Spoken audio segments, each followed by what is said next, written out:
Once the image is resized to your liking, you'll go over to the sidebar and find the rectangle tool. If you press and hold, you can see there are other shapes that you could use as well. For this one, I recommend using the rectangle tool.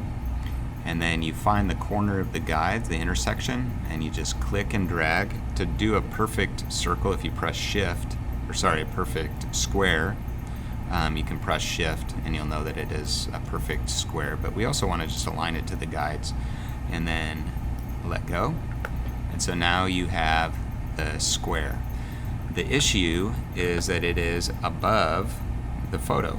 So going over to the layers panel, click and drag that to the layer just below the photo.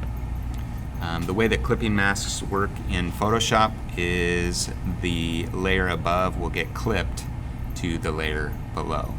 So I will right click on the photo and I'm going to go up to create clipping mask, and it instantly clips it and makes it that perfect shape that I would like.